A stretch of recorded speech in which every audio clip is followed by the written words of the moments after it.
Is this a good volume? Okay, everyone, thank you so much for coming out to the Twig this evening. Thank you so much for supporting your independent bookstore, and we are absolutely delighted to welcome David Crabb. He's here reading his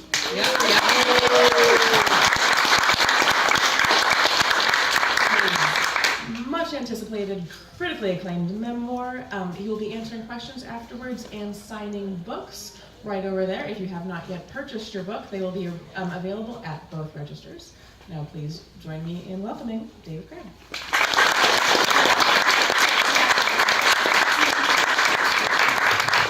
Hi everyone. Oh, how's that? Is that too much? Do you want less of me? Okay. I have to tell you just before we start, it's very weird reading from this book to you people. I just need to say that. Like doing this in New York or other places where people like kind of think they know me, but doing this to like where like some of you are in the book, it's very weird. It's a little weird. I protected all your identities, thinly veiled, if you actually know each other. I'm excited to read from the book. The book, Bad Kid, is based on a solo show I did. It's about me growing up as a gay and goth, and then sort of more of a new romantic, we'll talk about the whole definitions later, kid, lots of brooches and powder, but not so much black, in San Antonio, and then later in Seguin when I moved. Yes, what you said to that. Yeah.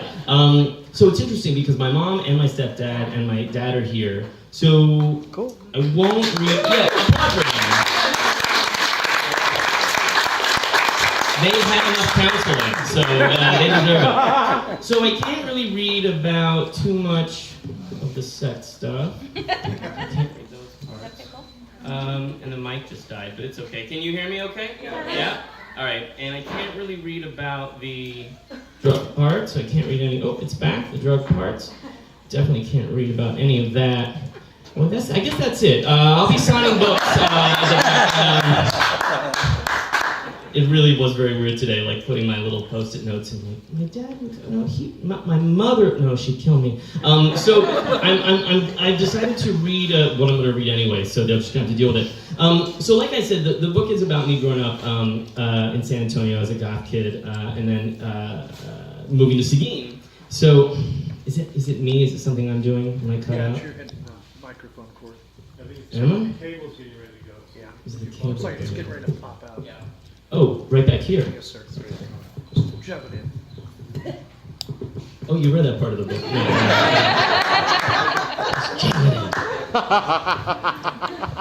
It's funny you hear that and you think, oh, it's a sexy book. It's not. So I want to read a few sections, and the first section that I want to read, it's nice having my mom here. So part of me thought it would be fun to just have my mom read this part so you could hear her. She's looking at me now like, I will fucking kill. She's just not.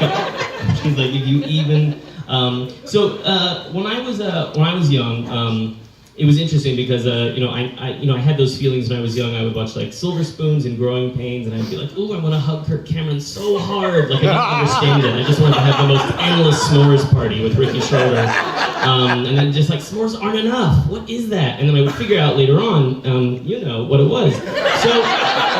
So it was interesting because in the '90s in Texas, it wasn't like necessarily a place. There was no logo channel. I wasn't like just reading Out magazine all the time.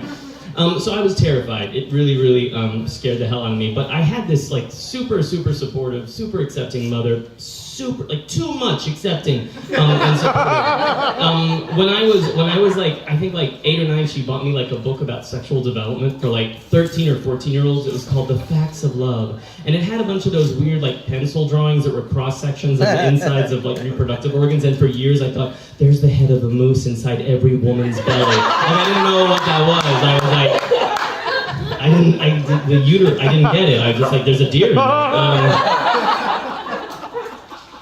So here's a little bit about my mom. I woke up for the first day of high school with a knot in my gut, a gut that had expanded throughout the summer.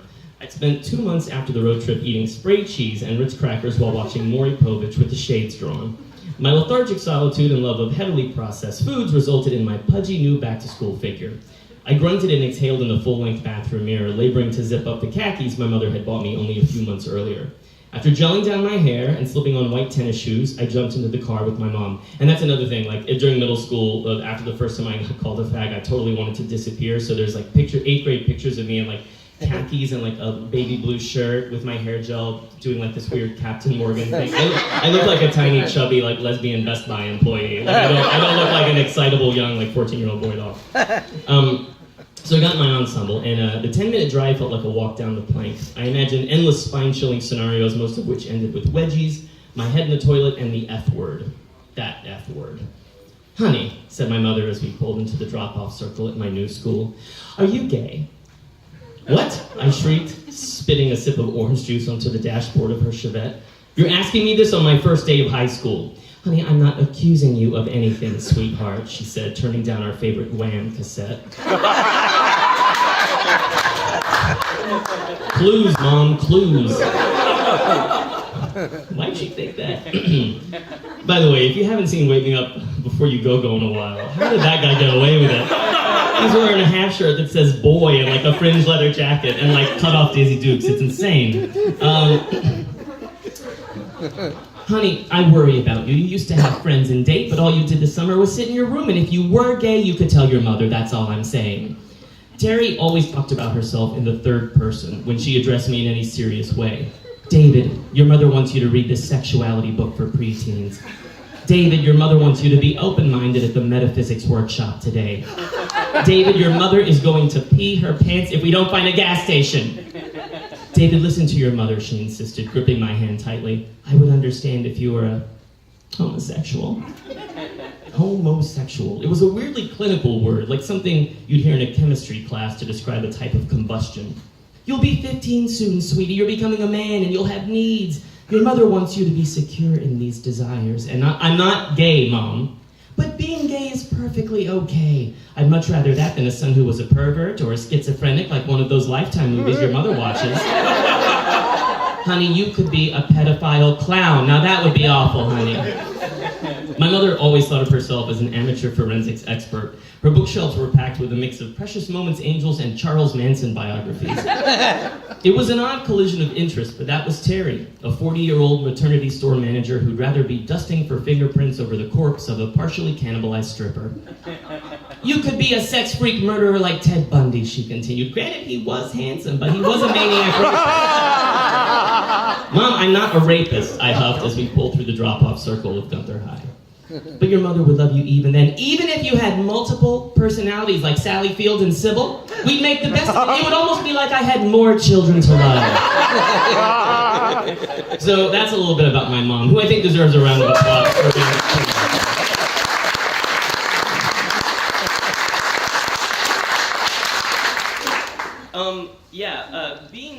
being a parent is super, super hard. I have a friend here tonight also I want you to give a round of applause for. My friend John. He couldn't get a babysitter. He's here with his 5 daughters. Give him a round of applause.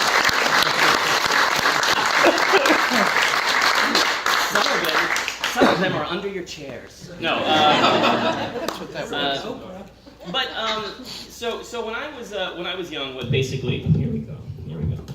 So when I was young, what basically happened was that I masterfully manipulated my parents into getting away with a lot. I had a friend, and he had a mom, and he was good at manipulating her. The moms thought we were always at other places, but we were actually like sneaking into the Bonham Exchange, like we weren't at home. So here's a little bit about like one day when we woke up at a party. This is me and my best friend Greg. The ceiling was made of pudding. Wave after wave of thick tapioca hovered over me.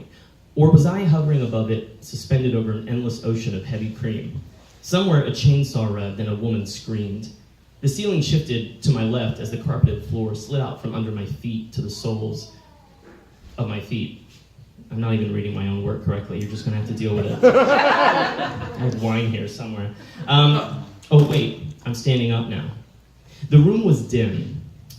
A foot with black painted toenails stuck out from a down comforter on the floor. A digital clock read 7:05. It meant nothing to me. Am I early for school or late for dinner?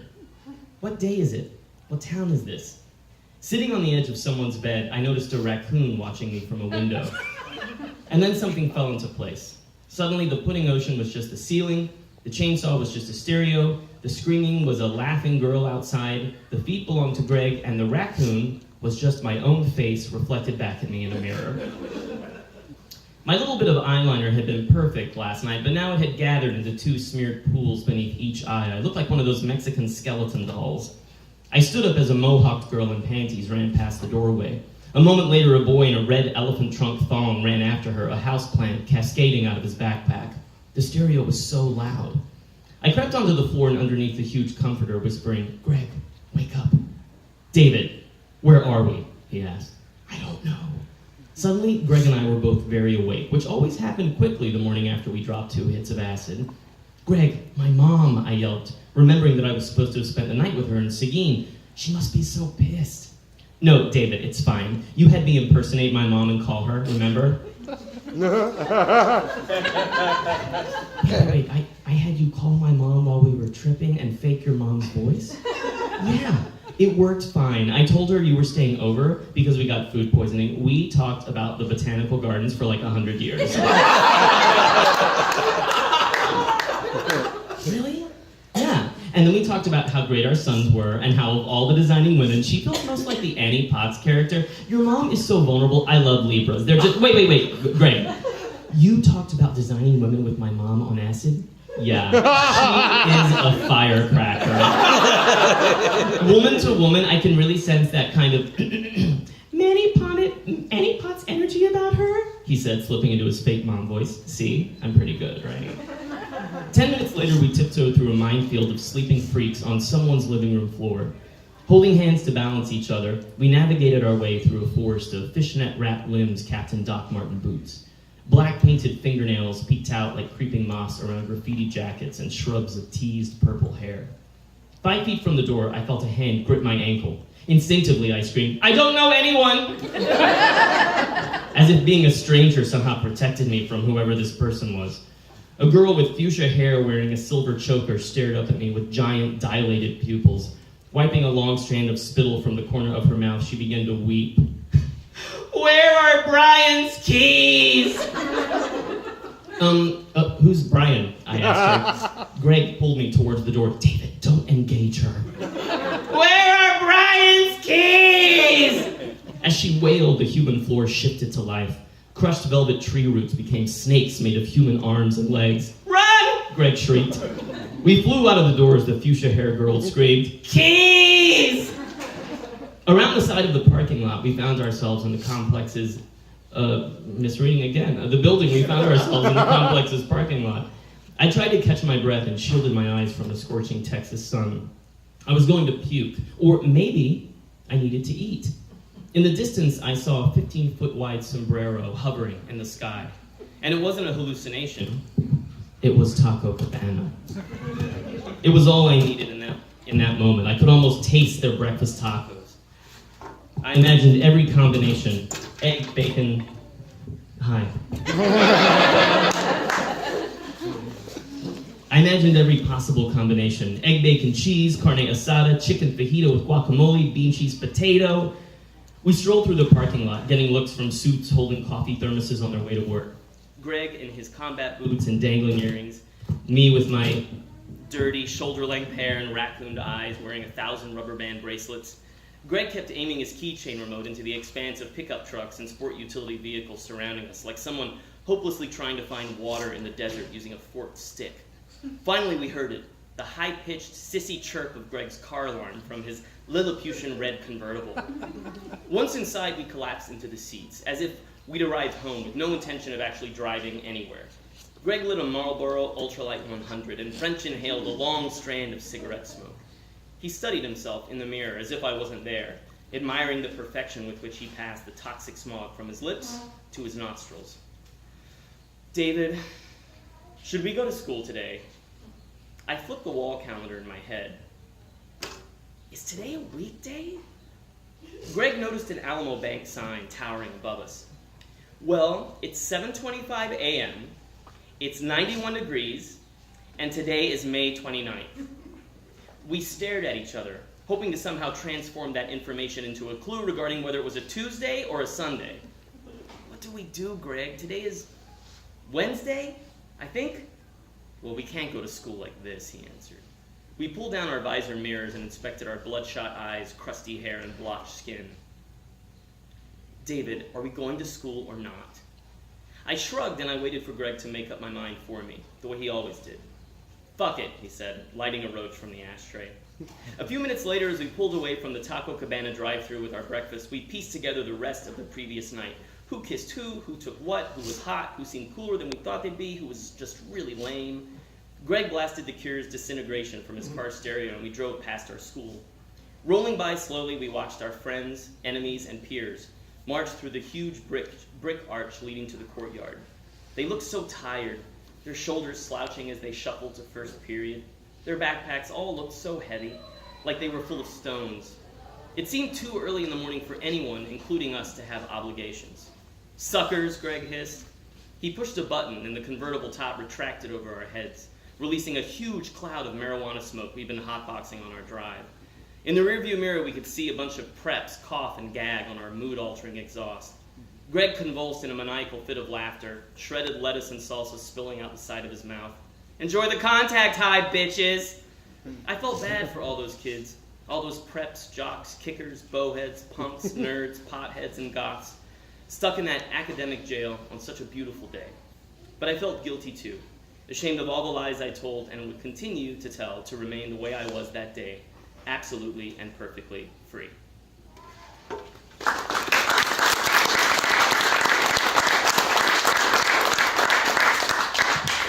We'll try it again. A turning point for me was that I basically got busted.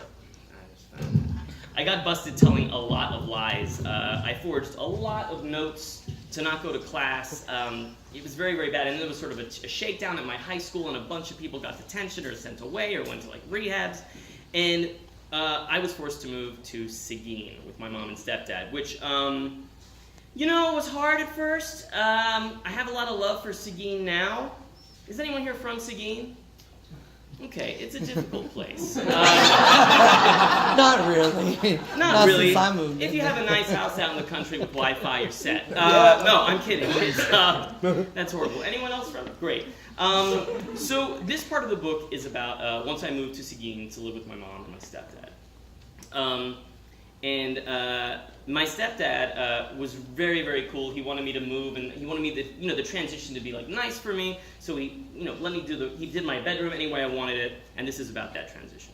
So I come home the first day late, and I'm in trouble, and I'd never been in trouble before, which was shocking to me. So I storm into my room, a large carpeted windowless cell at the center of the house. Mike had offered me other bedroom options, but I'd angrily insisted on that one. Who needs fucking windows anyway, I'd said, hoping he would see how miserable I was going to be. Mike, pulling out all the stops to ease my transition, agreed to redecorate the room any way I wanted. In a move that was both goth and gay, I demanded gray walls and track lighting. My furniture was made from cinder blocks I'd salvaged from Mike's work shed. My elbows' shins were already covered in nicks and scrapes from a week of accidental run-ins with my desk and my shelving.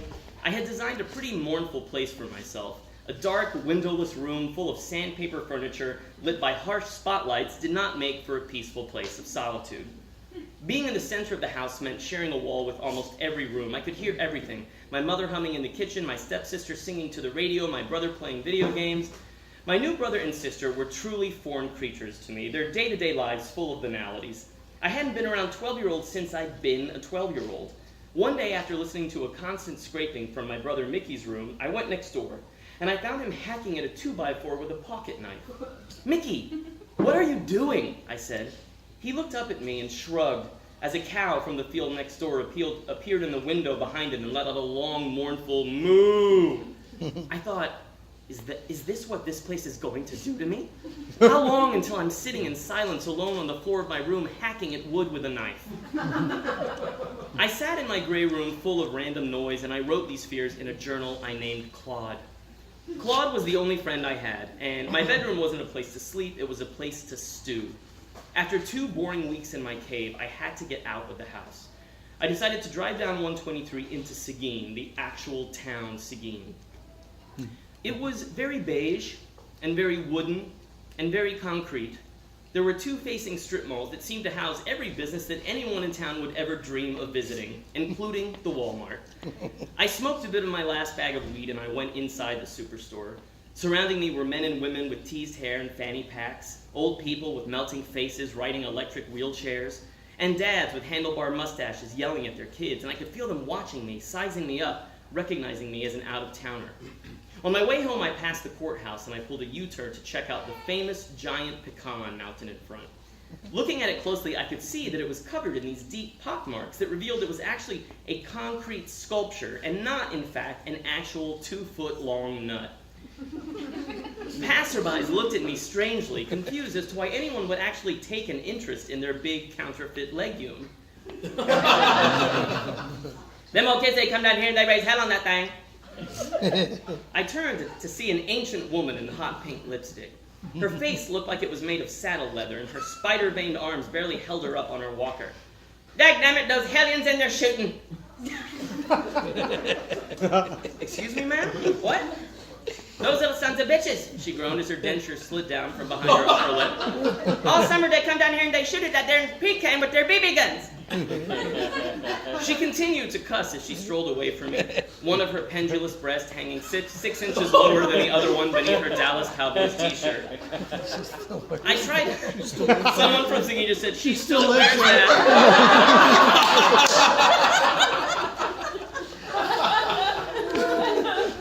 If she hasn't moved on by now, God. All right. I tried to imagine what school here in the fall would be like, knowing that I'd probably never gel with high schoolers who shot at fake nuts for fun. That night, I waited until everyone fell asleep, and I dropped a hit of white blotter. I stole myself a rum and Dr. Pepper, and I trudged to the primitive Baptist cemetery with my journal and cigarettes. I should tell you that we lived in the country, and our neighbors were basically a field of cattle and a primitive Baptist cemetery. Those were my friends. As the acid kicked in, I laid myself across the graves of a couple who died on the same day in 1914. I lit a dozen tea candles and surrounded myself with them. I smoked and wrote for 7 hours, drifting in and out of a coma-like nap as the sun came up. It was perhaps my gothest moment ever, and no one was there to see it. Walking back to the house, I noticed a squirrel perched beneath the tree by the back door. It was standing perfectly still on its hind legs and staring at me intently, like it was going to say something. So I crept towards it cautiously.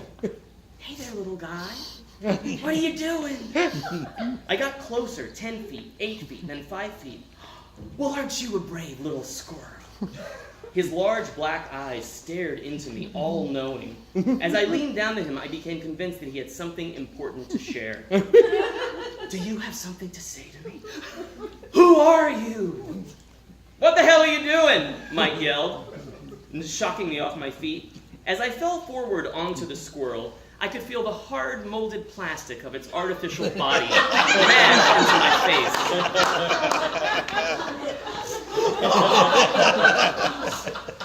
I sat up quickly in an attempt to play it cool, but it was too late. My stepfather Mike was convulsing in laughter. He slid down the screen door until he was on his haunches, covering his face and wheezing. You thought it was real, he guffawed. Mike was so entertained by this that he didn't even ask me, why are you up at 6:30 in the morning fully dressed?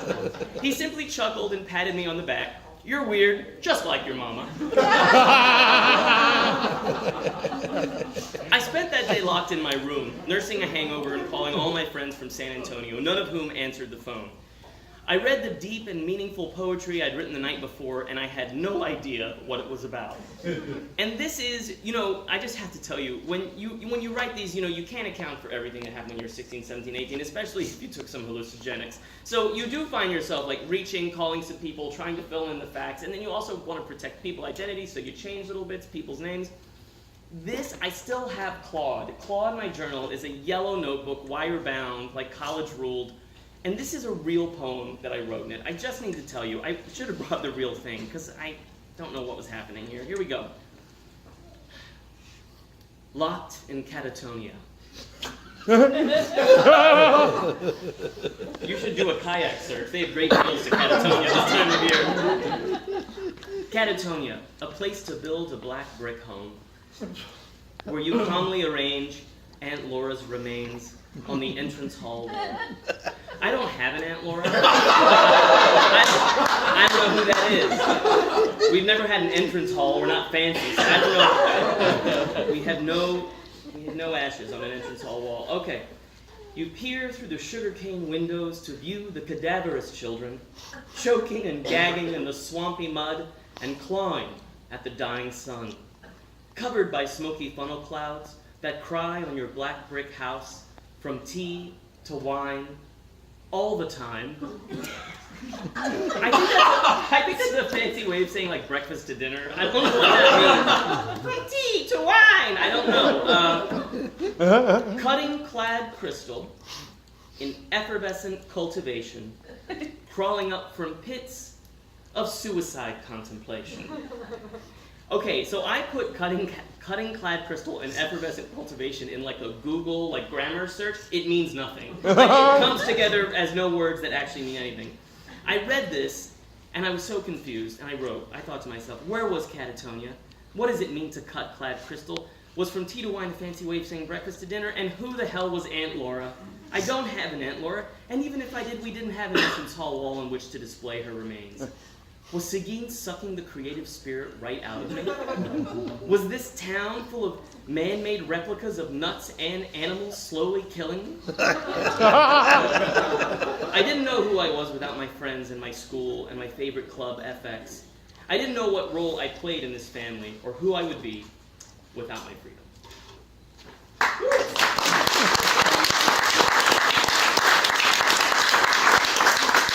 And I'll read this last little part because she's here and she deserves it. My mom, as I moved to Seguin and I started to sort of pull my life together and not hang out with really, really bad kids. I had one sort of bad kid friend, this giant skinhead who was a shark, a skinhead against racial prejudice. It's a thing, it exists. And we were kind of like the Tweedledee Tweedledum of the alt team. We were like, one of these things is not like the other. We were very weird. We were a very weird duo. But he really became like a brother to me. He was someone I loved very much and I hung out with a lot. So this is one afternoon as I was heading to stay at his place in New Braunfels, a conversation I had with my mother. David, I need to tell you something. Oh God, Mom, I sighed and sat on the bed, preparing myself for an avalanche of confessional hand-holding and feeling words. It'll be fast, I promise, she said, sitting on my bed. Open and honest, I found your diary one day when I was arranging your sock drawer. She paused and stared at me in silence for a moment before admitting, okay, I'm lying, honey. I was violating your private space looking for cigarettes and drugs. Anyway. I found your diary and, Mom, you did not read my journal. Oh, right, honey, it's a journal. The masculine, because you're a boy. No, you're a man. You're a man, sweetie, with feelings and desires. I got up instinctively, wanting to escape whatever was going to come out of her mouth next. Stay here, David, let me finish. I know this is making you uncomfortable, but I'm your mother. I love you. We should be open and honest with each other. Now, your thoughts about Jake and his penis are nothing to feel bad about. Oh, God, Mom, please stop talking. Honey, sit down. We all have desires, she said, glancing to the parted bathroom door and whispering, you know when Mother takes her long baths. Mother, you have to stop talking now. My mother stood up and raised her chin proudly. I have needs as well, honey. All of what you're experiencing is natural and nothing to feel ashamed about. I grabbed my bag and I headed for the door. Mom, please stop talking. David, come back here. I'm your mother and I love you just the way you are.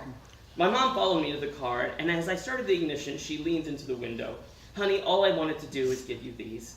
And with that, 3 boxes of condoms fell into my lap. Max is lovely, but this day and age, even love won't protect you from... Mom, Max is my friend, and he likes girls.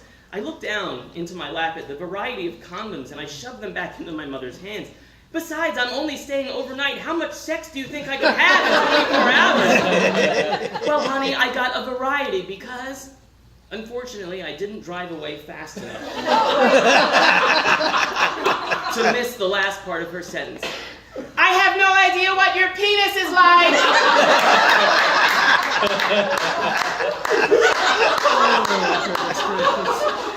In the rearview mirror, I saw my mother in a cloud of dust, waving goodbye with boxes of condoms, yelling, Think with the right head, sweetie.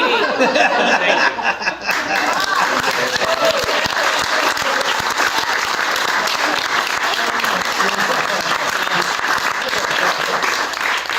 So in a couple minutes, I'm going to be sitting at that there table, signing some books which are for sale, I believe, up here. They'll be for sale up here. But before we do that, and God forbid, I can't believe I'm doing this with you, but does anyone have any questions? Anyone? You're like, no, I know all the people. I was there. Yes. So, did you have all of these stories already loaded, ready to go, or was there a discovery process in cultivating them and excavating? So for me, I got into storytelling about 6 years ago through The Moth. I started going, The Moth is a storytelling nonprofit, and they have a show on NPR, and I think like 27 cities all across the country, they have story slams. So 300-400 people come to an event, they put their name in a bag, and 10 of them are chosen at random to tell a story. So I became obsessed with that. I became obsessed with going and doing that. And then I started working with them and hosting. But it was kind of the stories that I told there and at other shows in New York, where the person who directed the solo show Bad Kid this is based on, we were going to do a show about like living in New York during 9/11. We worked on it for like a year and it wasn't interesting. And finally he was like, dude, you always tell these great stories about like you growing up as this like goth kid in Texas. Like why don't we just make a show out of that? And it was just something that it took someone else to like be on the outside and be like, you know, this could be a lot easier. So that's how the solo show came to be, and then the book came out of that. Anyone else? Yeah. Did you run the stories by your mother before you? So the great thing was I was home a few months ago and I gave her the book and ran? Huh? And ran? No, I had to stay at the house. No, but I gave her the book. And you know, like, you know, whenever you tell stories about your parents, you know, or any stories, like there's this exploded, there's heightening, Yeah. you know, storytelling. And you know, in Texas, everyone, you know, you weren't in line at Handy Andy 5 minutes. It was a half hour, damn it. You know what I mean? My grandmother's saucy. I was just like, I get it. But no, I gave her the book and I was like, oh, you know, I hope you like it. And so I was at home for a week in the house. So I had the funniest experience of, like, I'd be in my room, you know, getting ready to go and visit a friend or something, and I would hear in the living room my mother go